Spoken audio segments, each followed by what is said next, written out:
Assalamualaikum warahmatullahi wabarakatuh. Salam sejahtera untuk kita semua. Hari ini saya ingin menyampaikan sebuah pemikiran penting tentang bagaimana sebetulnya tata negara Indonesia dibangun dan di mana titik masalah yang harus kita perbaiki bersama dalam kehidupan demokrasi kita. Kita semua tahu bahwa negara Indonesia berdiri di atas 3 pilar utama: legislatif, eksekutif, dan yudikatif. Legislatif dan eksekutif dipilih langsung oleh rakyat. Tetapi ada satu pilar yang sangat strategis, yang tugasnya menjaga keadilan dan supremasi hukum, yaitu yudikatif, yang tidak dipilih oleh rakyat.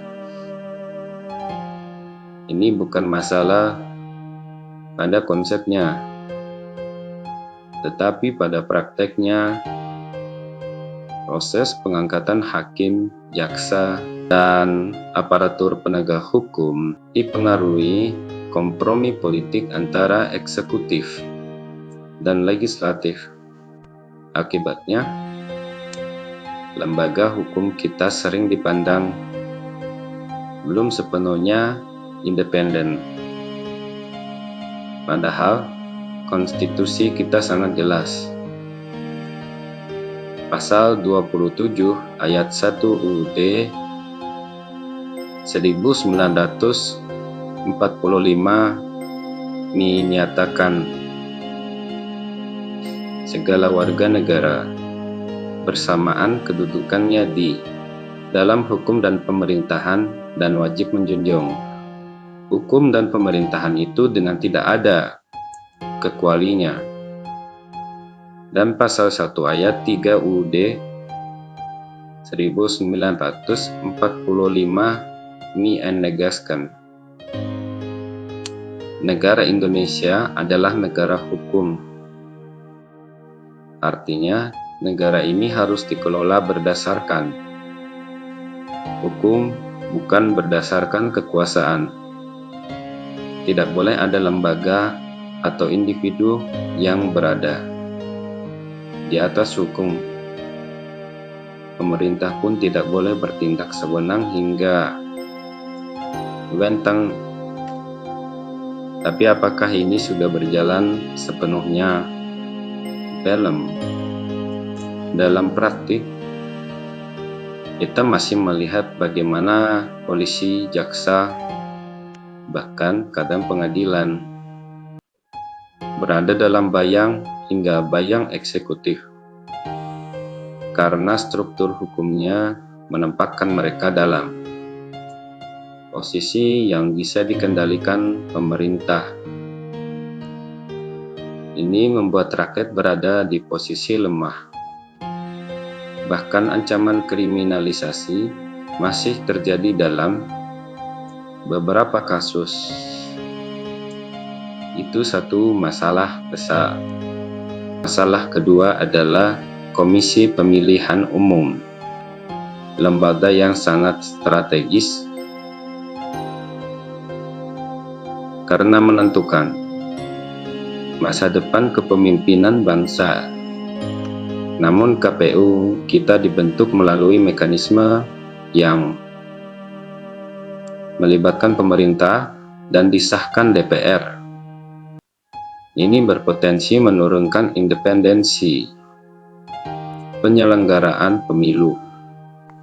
Jika penyelenggara pemilu tidak netral, maka demokrasi ikut terancam. Masalah ketiga adalah KPK, lembaga yang dulu menjadi harapan dan simbol pemberantasan korupsi. Tetapi sejak KPK dijadikan bagian dari ASN, otomatis ia masuk di bawah kontrol eksekutif. Kewenangannya dipersempit, independensinya melemah, dan publik merasakan perbedaannya. Padahal KPK seharusnya berdiri tegak di tengah, tidak memihak kepentingan politik apapun, karena korupsi adalah musuh bersama. Lalu pertanyaannya, apakah ada contoh negara lain yang berhasil menjaga independensi lembaga hingga lembaga ini? Jawabannya ada dan cukup banyak. Di India misalnya, penyelenggara pemilunya, Election Commission of India, dipilih oleh komite independen, bukan oleh pemerintah. Mereka benar hingga benar berdiri di atas semua kepentingan politik. Hasilnya, India sering dijadikan contoh keberhasilan pemilu terbesar dan paling kompleks di dunia. Di Kanada dan Jerman, seleksi hakim dilakukan oleh Komisi Seleksi Judicial Independent yang tidak melibatkan kompromi politik. Di Hong Kong dan Singapura, lembaga anti hingga korupsi seperti ICA dan CPIB sengaja dibuat dan tidak berada dalam struktur pemerintah dan ASN, sehingga tidak ada tekanan dari kekuasaan. Dan faktanya, negara ini dikenal sebagai negara yang tegas terhadap korupsi dan memiliki lembaga hukum.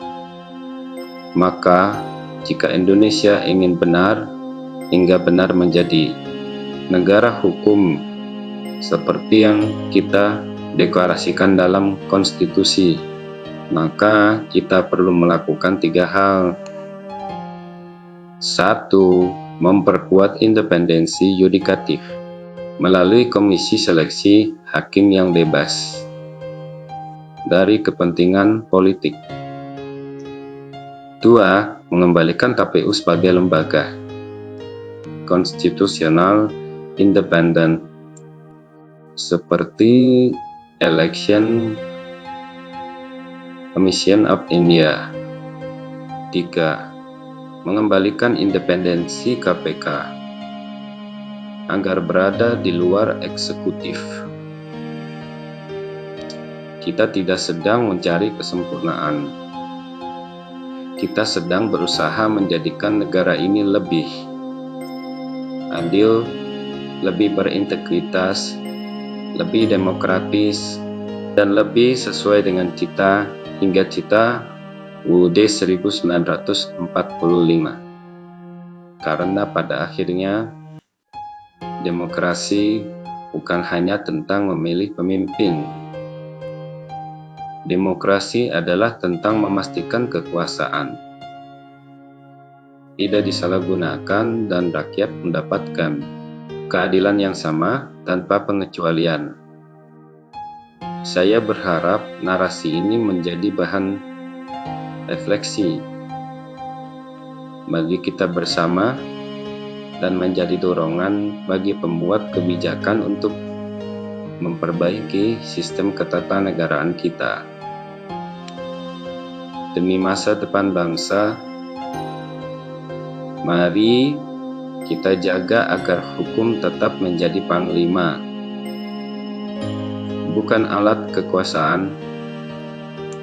Terima kasih.